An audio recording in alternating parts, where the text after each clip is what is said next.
Saint Martin দ্বীপে যেতে আগ্রহী পর্যটকদের জন্য নতুন করে 12টি নির্দেশনা দিয়েছে পরিবেশ, বন ও জলবায়ু পরিবর্তন মন্ত্রণালয়, যার মধ্যে রাখা হয়েছে পর্যটকদের অনলাইন রেজিস্ট্রেশনের বাধ্যবাধকতা। এই নির্দেশনাকে ঘিরে নানান প্রশ্ন তুলে সামাজিক যোগাযোগ মাধ্যমে পোস্ট করছেন অনেকেই। পলাতক আওয়ামী লীগ নেতাকর্মীদের অনেকেই অভিযোগ করছেন, সেন্ট মার্টিন ইস্যুতে নিজ দেশের মানুষের সঙ্গে পরবাসীর মতো আচরণ করছে সরকার।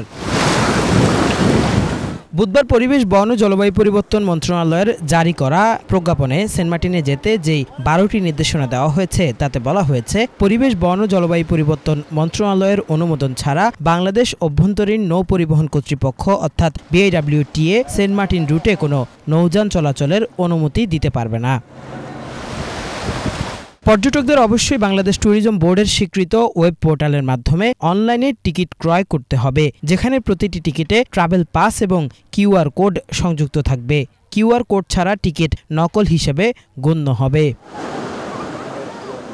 নভেম্বর মাসে পর্যটকরা শুধুমাত্র দিনের বেলায় ভ্রমণ করতে পারবেন, রাত্রিযাপন করা যাবে না এবং ডিসেম্বর ও জানুয়ারি মাসে রাত্রিযাপনের অনুমতি থাকবে বলে জানানো হয়েছে। ফেব্রুয়ারি মাসে দ্বীপে পর্যটক যাতায়াত পুরোপুরি বন্ধ থাকবে বলেও প্রজ্ঞাপনে জানানো হয়।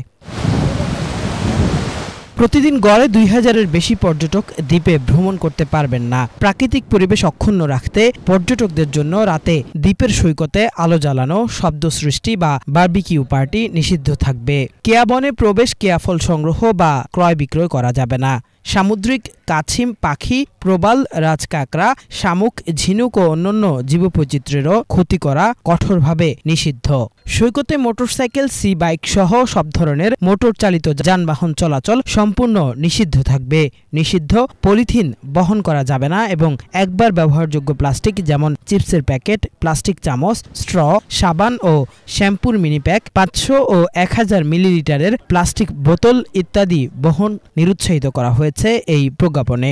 দ্বীপে ভ্রমণ করতে পর্যটকদের নিজস্ব পানির ফ্লাক্স রাখারও পরামর্শ দেওয়া হয়েছে এই প্রজ্ঞাপনে। বুধবার প্রজ্ঞাপনটি প্রকাশের পর এর কড়া সমালোচনা করতে দেখা যায় ক্ষমতাচ্যুত প্রধানমন্ত্রী শেখ হাসিনার সাবেক উপপ্রেস সচিব আশরাফুল আলম খোকনকে।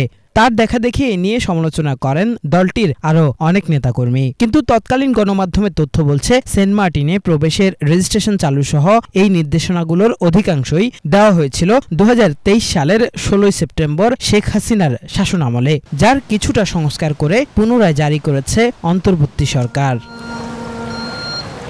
কেফায়েত শাকিল, বাংলা ভিশন, ঢাকা।